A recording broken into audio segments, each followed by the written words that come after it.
સુરતમાં 86 બાળકોને બાળ મજૂરીમાંથી રાજ્ય બાળ આયોગની ટીમે ઉગાર્યા હતા. આરોપી કારખાનેદારો દ્વારા માત્ર 5,000 માટે સાડીમાંથી દોરા કાપવા અને મશીન ચલાવવાનું જોખમી કામ બાળકો પાસે કરાવાતું હતું. સુરતના ટેક્સટાઇલ માર્કેટમાં ચાલતા બાળ મજૂરીના એક મોટા નેટવર્કનો પર્દાફાશ થયો છે. ઉદયપુરની માનવ તસ્કરી વિરોધી યુનિટ અને રાજ્ય બાળ આયોગની ટીમે આજે 13મી મે બુધવારે સંયુક્ત કાર્યવાહી કરીને સુરતની અલગ અલગ ફેક્ટરીમાંથી 86 આદિવાસી બાળકોને રેસ્ક્યુ કર્યા છે. આ તમામ બાળકો ઉદયપુર જિલ્લાના આદિવાસી વિસ્તારોના હોવાનું સામે આવ્યું છે, જેમની પાસે મહિનાના 5,000 થી 8,000માં આખો મહિનો શોષણ કરાતું હતું. પૂણા અને રાજસ્થાનની ઉદયપુર પોલીસના સંયુક્ત ઓપરેશનમાં આ બાળકોને બાળ મજૂરીની ચુંગાલમાંથી મુક્ત કરાવ્યા છે.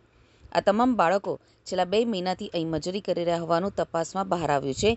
એટલું જ નહીં, પોલીસે બાળકોને નર્ક જેવી સ્થિતિમાંથી બહાર નીકાળ્યા હતા. રાજસ્થાનથી આવેલી 20 સભ્યોની ટીમે પૂર્વ આયોજિત પ્લાન મુજબ પૂણા પોલીસ સ્ટેશન વિસ્તારમાં ત્રાટકી હતી. અહીંયા સીતારામ સોસાયટી, મુક્તિધામ સોસાયટી સહિત અંદાજે 6 જેટલા લોકેશન ઉપર પૂણા પોલીસને સાથે રાખી એક સાથે દરોડા પાડવામાં આવ્યા હતા. છેલ્લા 1 મહિનાથી આ ટીમો આદિવાસી બાળકોને મજૂરીએ ધકેલવાના નેટવર્ક ઉપર નજર રાખી રહી હતી.